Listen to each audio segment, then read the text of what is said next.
Okay, I'm going to invite an anaesthetist and the director of anaesthesia at the Mercy Hospital for Women in Melbourne.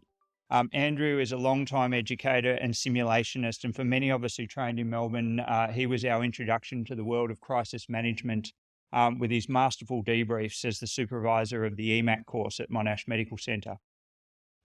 With his home patch of the Mercy operating theatres currently underwater, we could consider him the proverbial rat escaping the sinking ship being up here in Sydney, but we prefer to think he is just dedicated to our cause.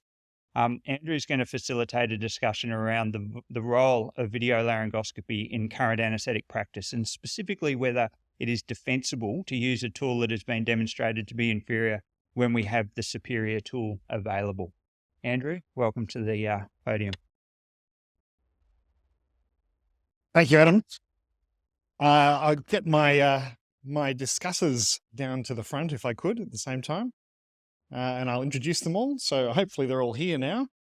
I wasn't sure they were all going to be here when we got here, but Erin, Ben, is Phil here? Ooh, come on, Phil. You frightened me a little bit. And Ruth. Online we have Dave Story and we have Tim Cook. So let me introduce everyone. I'll start with Dave because he's the first on my list here. Dave's an anaesthetist at the Austin Hospital in Melbourne. He's currently the Vice President of the Australian College of Anaesthetists, Australian New Zealand College of Anaesthetists, which leads him to begin most statements with, "This is my opinion, not the opinion of ANZCA." So presumably that that sort of proviso applies to this discussion as well. He has a research interest in clinically and cost-effective approaches to reduce perioperative risk, complications, disability, and mortality, and is locally renowned for his messy anaesthetic trays in illegible writing. So welcome, Dave. Ruth is an emergency physician. Where is Ruth? He's just coming in. Just coming in. I won't introduce her. Okay, we'll start with the other team then. Welcome, Erin. Erin is a clinical nurse educator in anaesthesia at Royal North Shore Hospital. She's passionate about education and teamwork in the operating theatre, as well as being a proud champion of sustainability in healthcare. Now, Dr. Rehak told me she keeps bees, but Erin tells me she keeps ducks, which will probably be quite useful because she would well be used to getting her ducks in a row, which is an important characteristic of good team airway management. Phil Visser is an emergency physician and director of ED at Concord Hospital. His clinical interests include retrieval, simulation, and interprofessional training. As a proud SAFA, he will either be exuberant or despondent this time tomorrow as the World Cup final comes to an end. I will welcome also Ruth. Hello. An emergency physician at multiple emergency departments around Western Sydney, the Deputy Medical Director of CareFlight Rapid Response Helicopter Retrieval Service, an interest in optimizing team performance in a range of environments, and according to her Twitter handle, the burden of her clinical work poses a constant threat to her rather serious brunch habit, and has put an end to a rather promising whitewater rafting career. So, welcome, Ruth. Finally, or not quite finally, Ben is an anaesthetist at the head of department at Royal North Shore Hospital. His research interests are in data-driven patient safety initiatives. He's a Port Adelaide AFL tragic, and Google tells us that he is a laid-back anaesthetist who spends his weekends being a dad taxi and playing golf. I would have thought they were mutually exclusive, but that's okay. Finally, Tim Cook, online from the UK. Tim needs little introduction as the lead or co-author for each of the UK national audit process projects from NAP 3 to the current NAP 7. NAP 4 focused on the complications of airway management, and it remains the single most cited reference in airway management ever.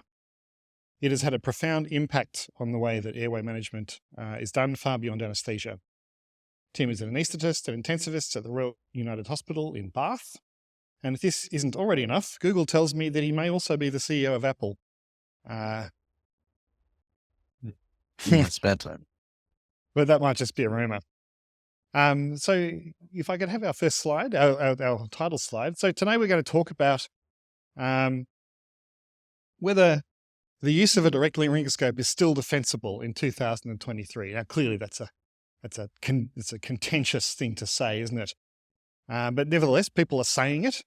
So if I could, next slide. Is the direct laryngoscope simply an evolution? You know, no one's using the thing on the right anymore. Have we just got technology improving our circumstances and therefore should adopt it? Or like our next slide, our surgical colleagues have stopped doing the operation on the left, which is an open cholecystectomy, and they're just doing the operation on the right. To the extent now one wonders whether they could do the operation on the left, which is an interesting question to ask in the context of our use of laryngoscopes. So if I can go back to the Twitter, sorry, not to the Microsoft Teams. And Tim, I'm going to start with you because I guess in terms of the contention of our title, we should stop using direct laryngoscopes. I'll give you a first chance to tell us why we should do that. Well, we did that back in 2000 and can you hear me? We can indeed. Yep. Yeah. So we did, so firstly, thanks for the invitation. It's a pleasure to be here. Just after what is it? Just after 11 hits. So we made the decision to do that about 8 years ago. So we had a few video laryngoscopes kicking around the hospital. I work at a district general hospital. We do 15,000 operations a year. We have a department of 30 consultants, something like that. We're relatively small, but nothing special.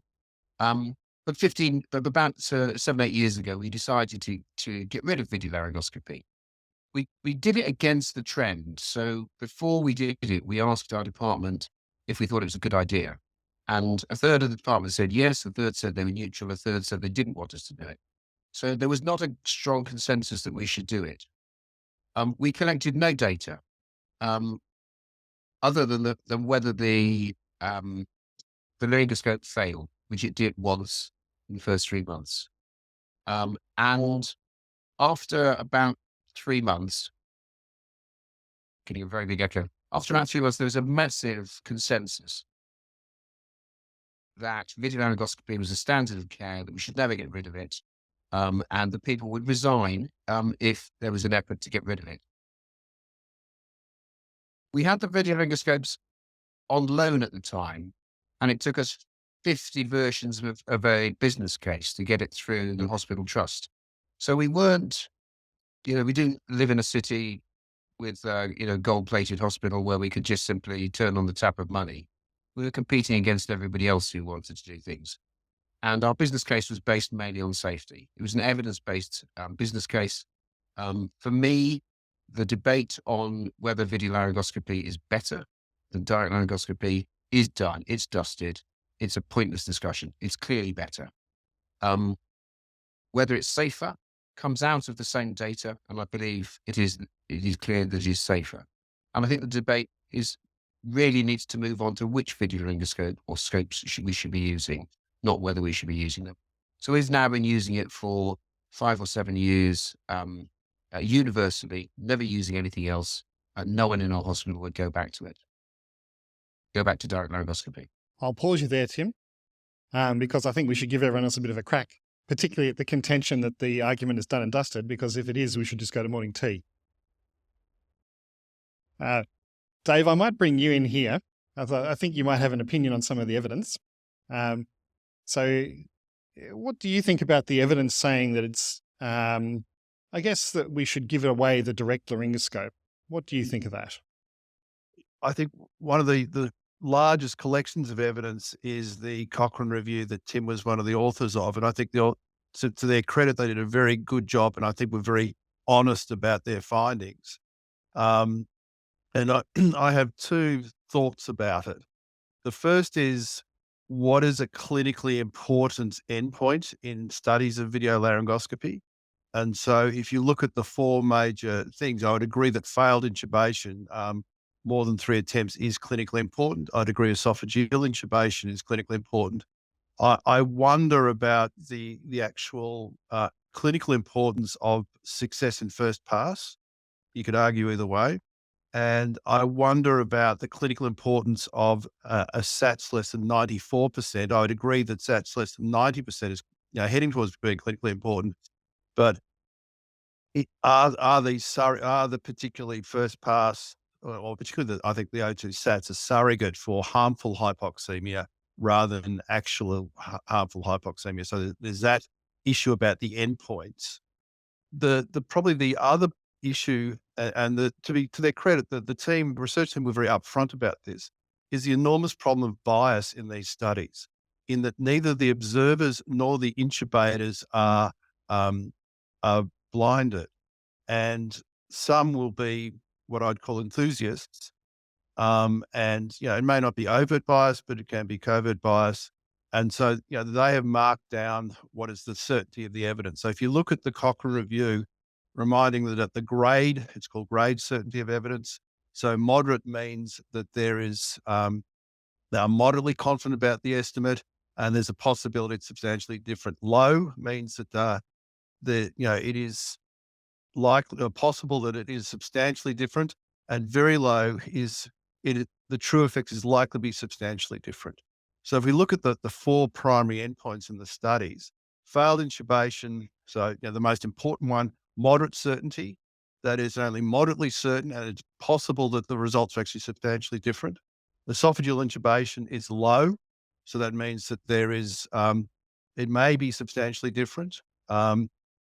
First pass, so the one that is actually used most frequently, I think now, is very low. And so that means the true effect is likely to be substantially different. And the O2 SATs is moderate.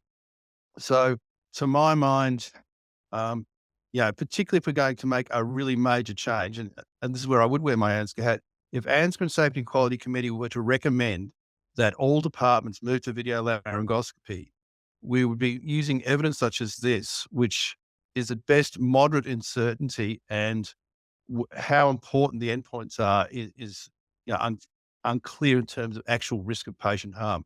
So that's my concerns about the evidence if we're really going to have a massive paradigm shift in how we work on laryngoscopy. Thanks, Dave. Ben, I might ask you too what you think of the I hope that evidence. answers the question. I'm not muted. He is good.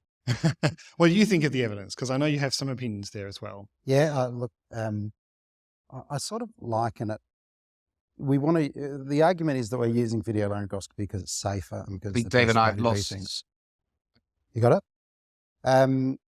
So I liken it to blood pressure management. So we all know that low blood pressure in an operating theatre is linked to all sorts of bad outcomes. We all know that low blood pressure comes before induction and the surgical stimulus a lot of the time. And that's when bad things happen, anaphylaxis, all sorts of things. So early identification of and treatment of the low blood pressure is really important for outcomes. So we could put an outline in everybody. And if we purely argue just on safety and identifying these things, every single person getting an anaesthetic should have an arterial line because it's the safest way. And you're doing it a lot of the time when you don't need it. It's a ridiculous argument. You don't need it. We're very good at risk stratifying, and we're very good at having an arterial line as a backup for when things go wrong. We can upskill ourselves. So using it, ruling out direct laryngoscopy as something is a ridiculous argument, just like putting an arterial line in for everyone is a ridiculous argument. In terms of the data, I mean, the data is excellent from Tim. It's really well collected.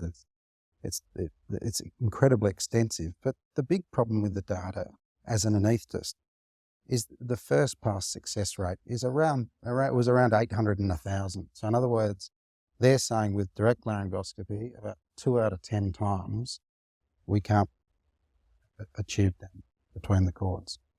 And with video laryngoscopy, that's about 1.5 out of 10 times. So about 850. I think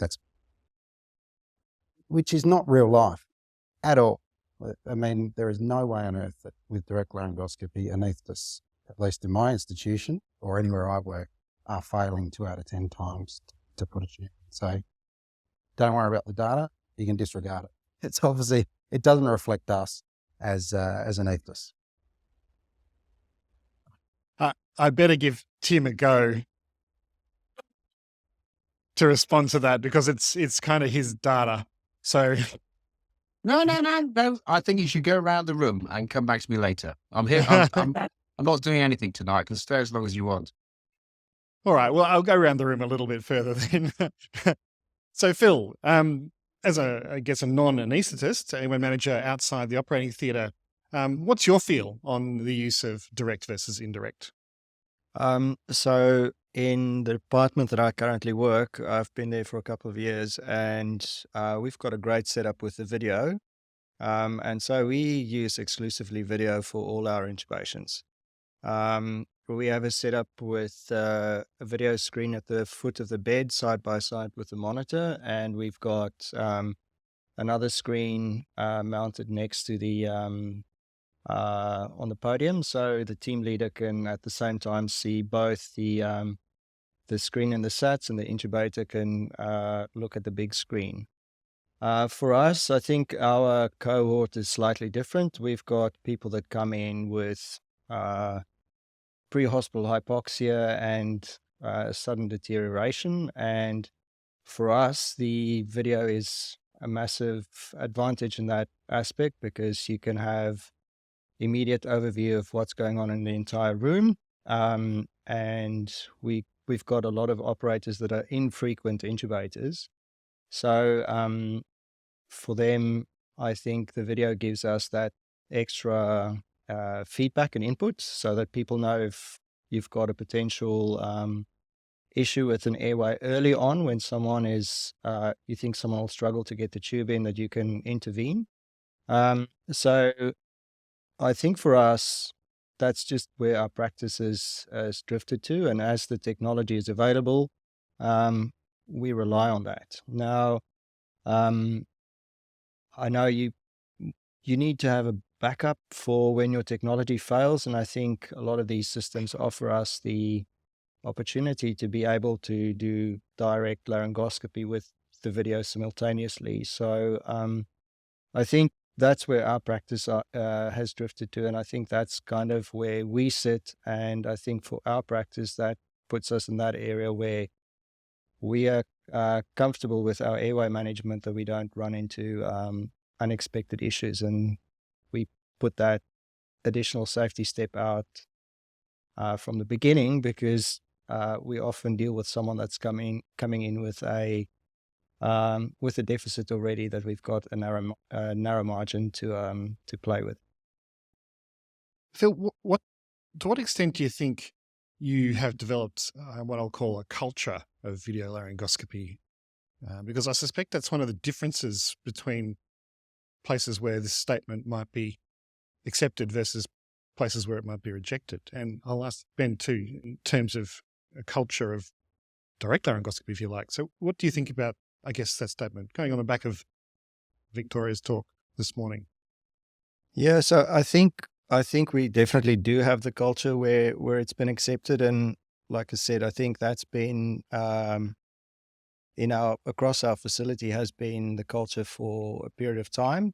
So what led to that culture, or what developed that culture, or how did it happen? Difficult to say, because like I said, I've been there for a short period of time, so I'm not sure who the person was responsible for putting up this amazing setup in our resus, but I think that's just gradually where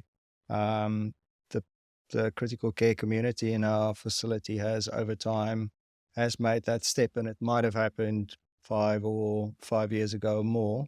But that's certainly my prior experience, was that we kept video for when things get difficult. Whereas I think in this department, it's certainly, this is our first line, this is what we do. And having conversations with some of my colleagues, some of them are in the school of, oh no, you need to be able to do direct. And they tell me that they don't look at the big screen, they do the direct, so that they don't lose that skill. So I think the systems that we have in place today can give people that capacity to do both things, because I think you always need to have something to fall back on if you've got technology failure. But I think for a standard first approach, that should be what we do most of the time, because if you do something infrequently, you want to go back to a very basic process that's the same every time, so that you can, so that you've got confidence in the steps that you follow, and make sure that you don't get distracted by too many options. Ben, what do you think about the idea that direct laryngoscopy is an old culture, that it's actually a way of thinking that's maybe not how the future should be? Well, we teach both. I mean, I think there's a role for both. I think having only ever doing video laryngoscopy and then saying my backup is direct laryngoscopy and never training in direct laryngoscopy. It is very difficult. You've never attained the skills of direct laryngoscopy. They're two different things. The skills for direct laryngoscopy, indirect laryngoscopy, or video laryngoscopy are very different skills. And you only get good at something you've done 10,000 times. Like at the end of the day, you do something again and again, you get good at it.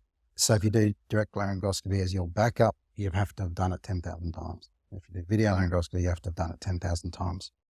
The emergency department is a bit different, and that's what I talk about risk stratification. If you don't do it often, well, yes, you should probably be using a video laryngoscopy, teaching yourself on that and getting up to that 1,000 to 100 times, 1,000 times to actually get. Because when you're faced with a difficult airway, a truly difficult airway, a video laryngoscope's not going to help you. Maybe we should be fibre optic scoping everybody, which is obviously the next step of this, which is the next progressive step of this, that video laryngoscopy has a failure rate that's less than the next one. So let's go to the next one. I'll give you a go, Tim. That's another argument. You better have a go. You're shaking your head.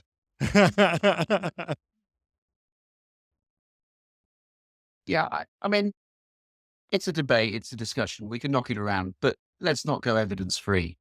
I mean, I think there is no doubt. I'm going to come back to it. So coming back to date, let's start with, let's reframe the debate. The debate is about, is it justified to use direct laryngoscopy these days, effectively to have that as your default? And the focus of the discussion is, well, let's start with video laryngoscopy, lots of these advantages, and let's try and knock them down. I've heard nothing to say that direct laryngoscopy has advantages. And there's a virtual absence of evidence to suggest a rescue of, when video laryngoscopy has failed, that is rescued by direct laryngoscopy, there's almost nothing in the literature. There's a whole series of different devices with above 90% success rate after failure of direct laryngoscopy. And the evidence and efficacy is just outstanding. So in our first Cochrane review, so remember, Cochrane reviews put together a whole load of homogeneous data with different devices, sometimes with medical students, sometimes with experts doing things. The first time we had a threefold decrease in failed acute intubation, a fourfold decrease in failed intubation in those with difficult airways, a sevenfold increase in grade 1 views, an fourfold decrease in 5-fold decrease in 3-4 views, a sevenfold increase in airways, and decrease in trauma. And then you take it through a few more years and you've just got a very small 220 studies, 26,000 participants. And across the board, we've got reduced failed intubation, hypoxia, first pass success, soft intubation, et cetera, et cetera. The studies can only study the data that is there and the data that we have with its poorly discriminating outcomes and often poorly performed studies. The bias is intrinsic to the studies. So it's not that the bias is there because people are biased. But the bias is there because you can't blind the study. It's impossible to blind them. And so there will always be bias in this analysis. And there's another really important point, is that we're all interested in safety. Randomized controlled trials, on average, have about 70 or 80 patients in, or about 80 patients in them, so 40 in each arm. And they're usually in genuinely healthy patients with work undertaken predominantly by well-trained individuals, often in teaching hospitals, and often excluding difficult patients. And so they won't necessarily find differences, and they certainly won't identify complications. In real life, someone said that we're not talking about real life. In real life, we are using randomized controlled trials, which are poor at determining safety and very good at determining efficacy.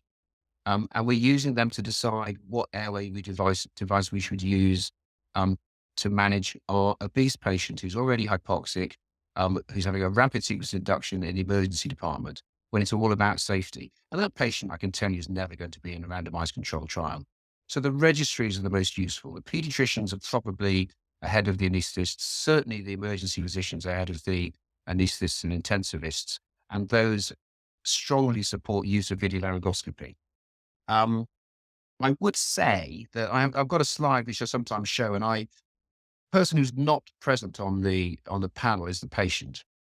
And I am often tempted to say, I can offer a patient for shared decision-making and for informed consent, a device that improves the view at laryngoscopy, decreases difficult views, improves my likelihood of succeeding, reduces failed intubations, reduces hypoxia, reduces airway trauma, and reduces hypoxia, and also makes the intubation easier for me. Alternatively, I could choose a different device, which is the obverse of that.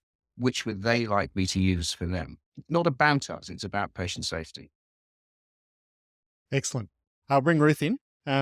So you're in the emergency department as well. You're not quite as, I guess, keen to use video laryngoscopy for everyone. What's your thinking there?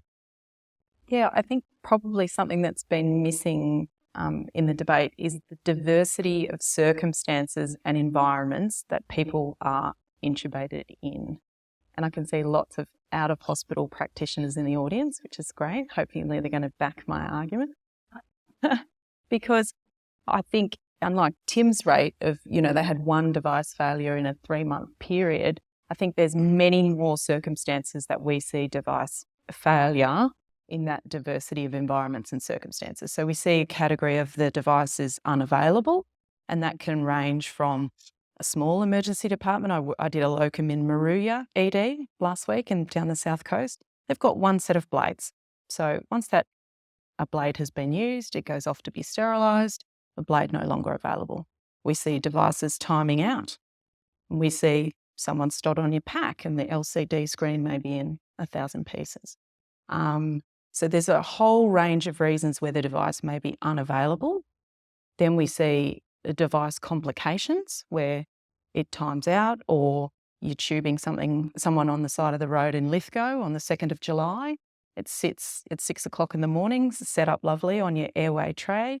You put that device in the patient's mouth, that screen instantly fogs, okay, and the view is lost. You see soiling by secretions, vomiting, bleeding. You see many, many reasons why that screen is fouled instantly. And so for those reasons, I think we see much, much higher failure rates of a video laryngoscopy device, whichever you choose. We're mostly used to the excellent setups like Phil described, or we use a portable CMAC on the aircraft that I work on. So they're good devices, but they still have much, much higher failure rates than the circumstances Tim described. And what we've seen, I think, particularly over the last few years during COVID, is the skills required to obtain a good view of the cords have degraded markedly. And I think that there's been a lot of benefits, as Dr. Brazil mentioned, about training during COVID, but there's also been a lot of negatives in that period. And one of them has, I think, been this tendency to be as far away from the patient as possible. At one stage, we were putting them in Perspex boxes.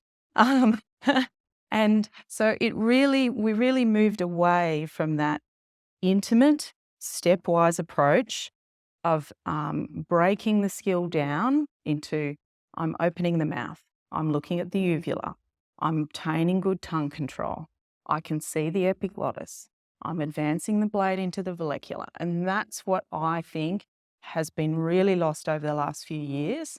So much so that there is an increased reliance, and the images that have been shown on the big screen have demonstrated that beautifully. It's almost like a gravitational pull of the operator's eyes to that video, and moving away from the stepwise skill, which optimizes your view and controlling the view and controlling the skill in the setting of device unavailability or device failure. So the whole aspect of, I guess, training and what will video laryngoscopy do to our trainees is a really important one. Dave, I'm going to ask you about this. Do we think that we can actually even study this And will we all just find out in 5 years' time that new anaesthetists actually can't intubate people with a direct laryngoscope? Well, it depends on your overall philosophy. I mean, my view is that the two things anaesthetists are expected to be able to do anywhere, anytime, which follows on from previous comments, sort of in the dark when it's cold, is to be able to intubate patients and provide intravenous access. And I see direct laryngoscopy as an ongoing fundamental skill that we expect our trainees to have, and we expect ourselves to have, but most importantly, others expect us to have. So I guess, now I've got the mic on. There's a couple of things I'd say. I think that the idea of, routinely using direct laryngoscopy and, but with a video is reasonable. I think there are also, the reality is that my answer is it's probably somewhere in the middle. And I think the training advantages of people using the ability to practice direct laryngoscopy with a video, there may well be considerable advantages. But it is a major, and again, it's interesting your cognitive biases, because when I've been working with trainees in theatre relatively recently, and I do emergency lists, so we're doing a number of rapid sequence, is the technique, to my mind, even in senior trainees, is not as good as I would like it to be. And maybe I'm just being an old, difficult fart, don't know. But I think we need to be able to maintain those skills, both intravenous access without ultrasound and direct laryngoscopy without video laryngoscopy are essential skills for our trainees. So, Erin, I'll bring you in here too. Intubation is not a individual sport; it's a team sport. How does video laryngoscopy help the team, do you think? I'm coming from the perspective of the airway assistant, and I'm also an educator as well. So I think when people are learning to assist with an airway, the feedback that they get, visual feedback, gives them an idea of what to expect normally, right? And then they can see when they give burp what that will provide for the user. And then they can see, oh, this is the kind of instance where we would want to use a bougie, right? So they can see, and then in the future they establish this visual cues that then they can just pull on in the future. And I find it really easy to, point things out for people, because, direct laryngoscopy offers nothing in words of, like, you're relying on the words of the anaesthetist to give you any feedback about what they can actually see. And most people are quite communicative, but some people, they could probably offer a bit more instruction. So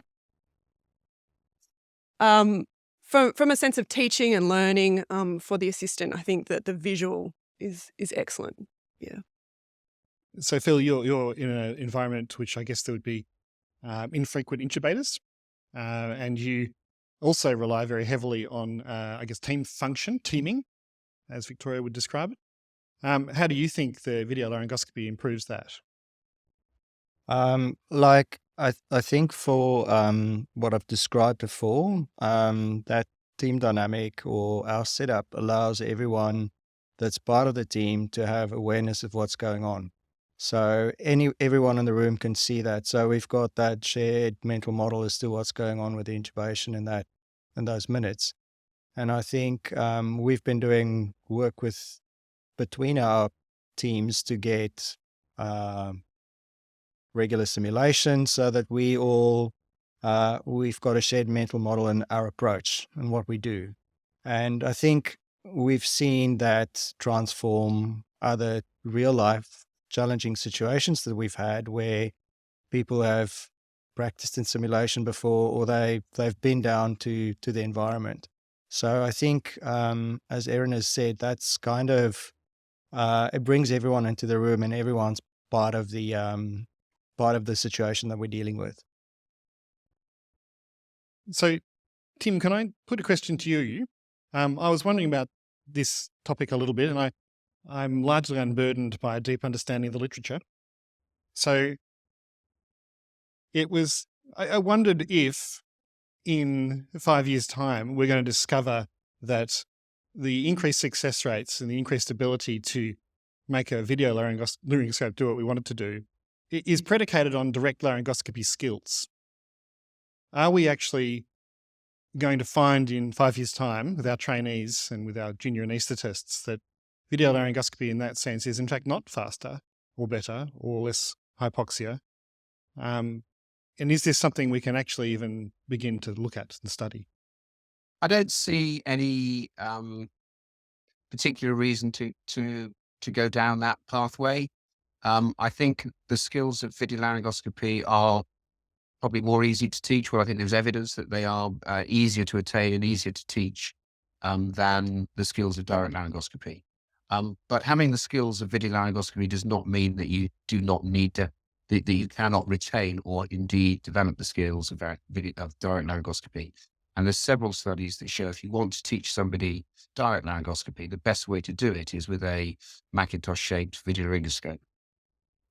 So I probably may not get on camera again. So I'm just going to, as Dave did, seize the moment if I may. You can mute me if you want. A couple of things. I absolutely believe that the technical benefits of video laryngoscopy are significant, but the non-technical ones, the teamwork and the teaching of our assistants and the change in culture, and there really is a change in culture, it takes several years, massively outweigh the technical benefits. I don't think the unavailability of video laryngoscopy in a remote location, in pre-hospital medicine, in remote parts of Australia, or indeed in Togo or Libya, are reasons not to use video laryngoscopy when it is available. There are reasons not to use it in those circumstances, but not when it is available. And I'm going to try and step away from being, the shouty, noisy, arrogant bloke from England. I used to advocate that we should have default or universal video laryngoscopy. I just can't sell that. I've had various debates where I've lost it. People won't buy it. And what I would encourage is that I think video laryngoscopy is part of the 21st century airway management. And I think the lives are saved by video laryngoscopy. And I think some lives, not many, but some are lost by airway managers who don't have those skills when the devices are available. So I think it's a basic skill for someone who considers himself an airway manager to be able to use a video Macintosh laryngoscope as an expert. And I also think that it is a standard of care that someone who considers themselves a trained airway manager is able to use a hyperangulated blade skillfully, maybe not as an expert, but skillfully, because they're very different techniques. And if you use it for the first time in a problematic airway, you will run into trouble. These probably take about 50 attempts each. And I suspect that many people who take on those 50 attempts will actually be, by their own personal experience, convinced of the argument. So there are some people who it's difficult to have an argument with, difficult to change their mind. And some of you may have met Nick Crimes. He's a difficult man to argue with. When he's arguing on Twitter, I call him Crimes Against Humanity. And I told him that the reason that he couldn't, that he said, I can see the larynx with a hyperangulated blade, but I can't intubate it. The piece of kit is rubbish. And I said, no, you haven't got the technique. And he set himself the task of using direct laryngoscopy. He got some tips from Richard Cooper, and he used direct laryngoscopy, he used hyperangulated video laryngoscopy for his next 50 or 60 intubations. And his opinion was changed. And if you need data, if you need evidence, changing the mind of Nicholas Crimes may be the ultimate. I will attest to having similar difficulty in changing Dr. Crimes's minds over the years. Dave, you've been nodding a lot there. Would you like to share what your nodding was about there? Oh, look, it's interesting that I was on a panel where the moderator said, "What would you do on Monday?" And I actually used this at a conference yesterday. And I think what I'll do on Monday would be, Tim just made a very good point, which I think is we not only, and it goes back to the question you asked me before, my view is we need to train our trainees in direct laryngoscopy, but it's the point Tim makes is we also need to get them to be experts in video laryngoscopy and the various techniques. So you've got the choices.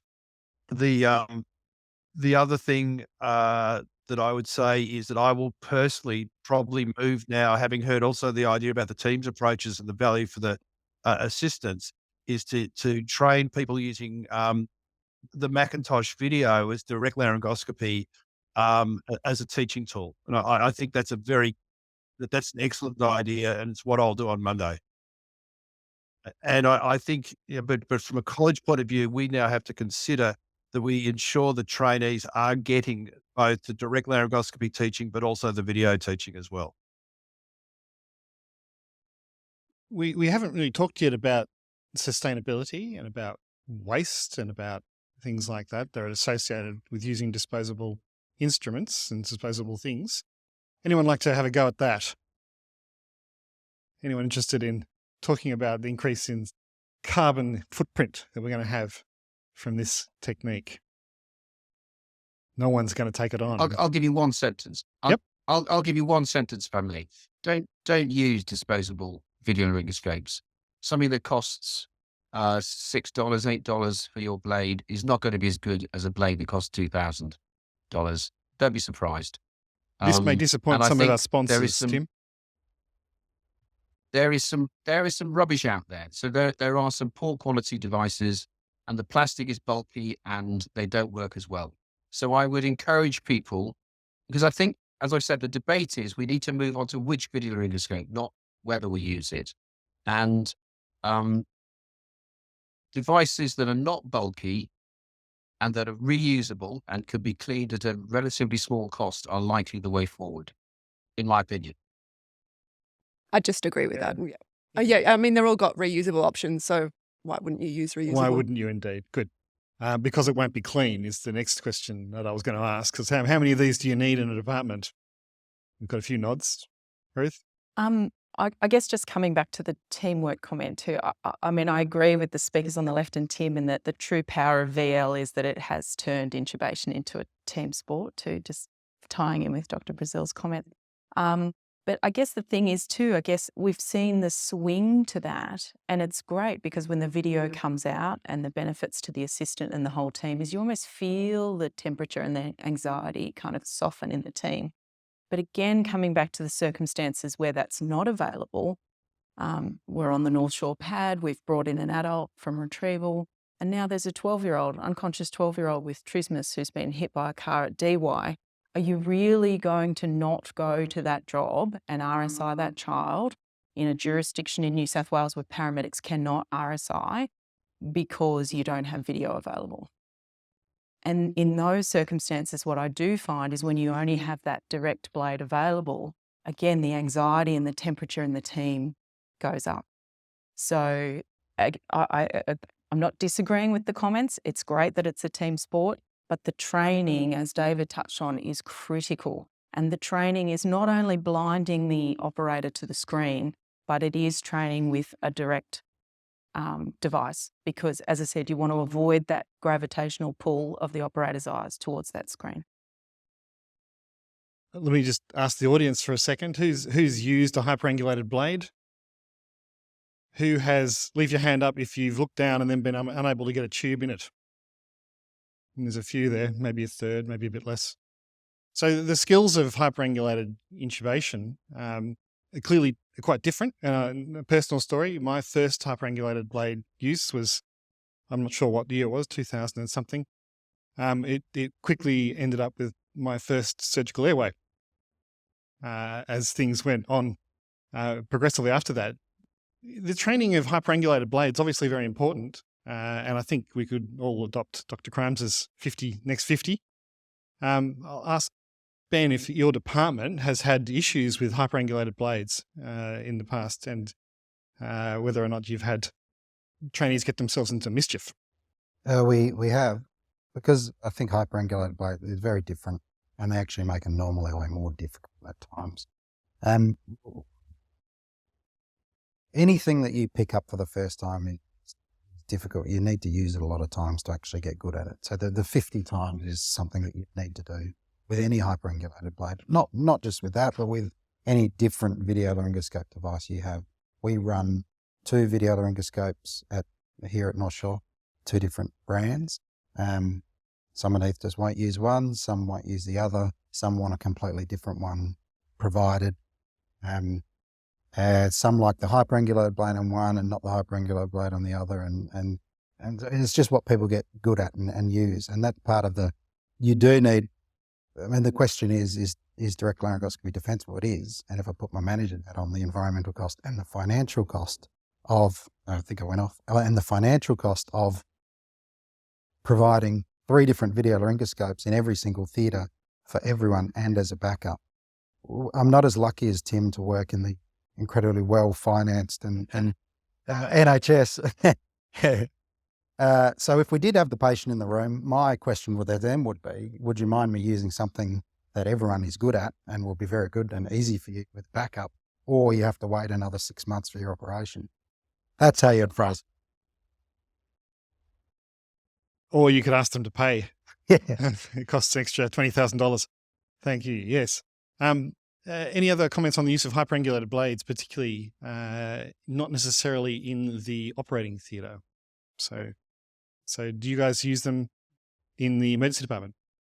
We do have the hyperangulated blades, but again, I think we all recognize that it can make a simple airway difficult, and it needs to be in expert hands and someone that's had training in it before. So in our practice, it's not something that we would commonly reach for first. So it's in a situation where you look at the airway and discover that, your standard blade is not getting there, and that you're looking for subsequent steps in your airway plan to achieve intubation. It's come to 10 o'clock, so we might wind it up there. Nick, if I could have my final slide. Oh, wait, I think Tim wants a last word. I guess we should give him that. If I might say, hyperangulated blades make an easy airway easier if you're trained, and they make really difficult airways intubatable, airways that you can't intubate. They add something that direct laryngoscopy and Macintosh video laryngoscopy doesn't have. So I think they are a 21st century tool that we should all be able to use. And I think, they really are, they are a step change in airway management. And I think that the reason that people have difficulty is lack of training. And lack of training is not a reason to say that the device doesn't work. Get trained first. Excellent last word there, Tim. Well, I'll zip you forward 25 years. It's 2050. We've got a new device available online to buy. It's the Roboscope 5000 Pro. AI-enabled, 100% successful intubation, maintenance costs less than a fallible human, and obeys most of Asimov's laws of robotics. When they turned it on, it became self-aware, which of course didn't lead to Armageddon. The Roboscope 5000 Pro decided this isn't worth the stress. I'm just going to retire and have an easy life. And that was the first time and last time they turned it on. Thank you participants this morning, and thank you all for being part of it. Hope you enjoyed it.